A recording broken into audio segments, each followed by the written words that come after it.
Welcome to রসা বাঙালি channel. আমার চ্যানেলে আপনাদের স্বাগত। আজ করব আমি ইলিশ মাছের মাথা দিয়ে কচুর শাকের ঘন্ট। এখানে কয়েকটা ইলিশ মাছের মাথা নিয়ে নিয়েছি। চারটা মাথা আছে, মানে দুটো মাথাকে চার টুকরা করা আর কি। তো ভালো করে ধুয়ে পরিষ্কার করে নিয়েছি, লবণ হলুদ মেখে নিয়েছি। এখানে কড়াই বসিয়ে তেল দিয়ে দিলাম, তেল গরম হয়ে গেছে। এখন মাছের মাথাগুলোকে খুব ভালো করে ভেজে নিব।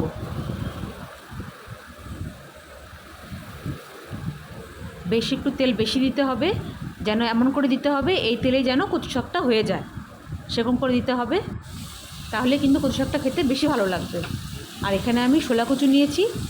তো শোলা কচুটা ভালো করে ধুয়ে পরিষ্কার করে কেটে কুটে পরিষ্কার করে নিয়েছি। সেটা এখন ভাপ দিয়ে নিয়েছি, মানে যেটা নাকি সেদ্ধ করা আর কি, এরকম সেদ্ধ করে নিয়েছি একটু লবণ দিয়ে। এখন মাছের মাথাগুলো খুব ভালো করে ভেজে নিয়েছি।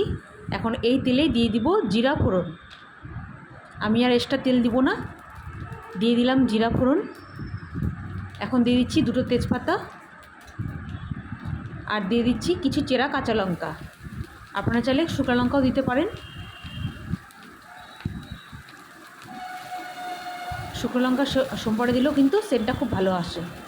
এখন দিয়ে দিলাম 1 চামচ মতন আদা বাটা। এখন সব সহ খুব ভালো করে নেড়ে তেলের সঙ্গে মিশিয়ে নিলাম, বেশ একটু ভাজা ভাজা করে। এখন সেদ্ধ করে রাখা ওই কচু শাকটা দিয়ে দিলাম।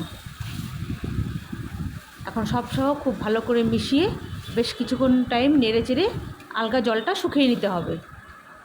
আর খুন্তি দিয়ে এরকম একটু ভেঙে ভেঙে দিতে হবে, তাতে করে খুব সুন্দরভাবে নরম হয়ে আসবে, খেতেও ভালো লাগবে, দানা দানা মুখে বাঁধবে না। দিয়ে দিলাম আন্দাজ করে লবণ, যে যতটা রান্না করবেন সেই অনুযায়ী লবণ দিবেন। দিয়ে দিলাম হলুদ। এখন খুব ভালো করে নেড়ে চেড়ে মিশিয়ে নিব।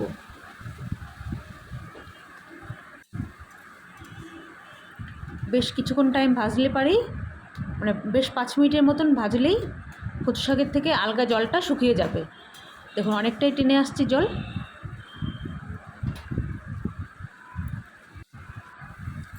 খুব ভালো করে তেলও ছেড়ে যাচ্ছে, আলগা জলটা শুকিয়ে গেছে। এখন কিন্তু আর এক্সট্রা অল্পও জল নেই। এখন আমি মাছের মাথাগুলো দিয়ে দিব, ভেজে রাখা মাছের মাথাগুলো দিয়ে দিলাম। এখন একটু ঢাকা দিয়ে রাখবো। এখন কচু শাকের থেকে যে ভাপটা উঠবে, সেইভাবেই কিন্তু আমার মাছের মাথাগুলো বেশ একটু নরম হয়ে আসবে। এখন বেশ মানে কিছুক্ষণ টাইমের জন্য একটু ঢেকে রাখবো, প্রায় 2 মিনিটের মতন। 2 মিনিট পরে গ্যাসের ফ্লেমটা কিন্তু এই পর্যায়ে একদম মিডিয়াম টু লোতে রেখেছি। এখন খুব ভালো করে ভেঙে ভেঙে দিব মাছের মাথাগুলো, কচু শাকের সঙ্গে মিশিয়ে দিব আর ভেঙে ভেঙে দিব মাথাগুলো। খুব ভালো করে ভেঙে দিয়ে বেশ আরও 5 মিনিটের মতন ভেজে নিব। দেখুন একদম জল শুকিয়ে গেছে, একদম জল নেই, শাকের থেকেও তেল ছেড়ে যাচ্ছে।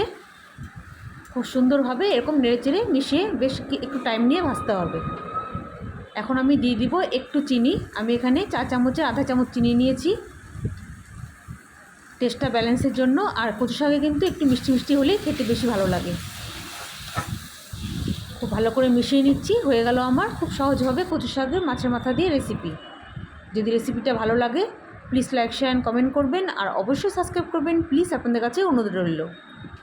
ভালো লাগলে আমার চ্যানেলটি ফলো করবেন।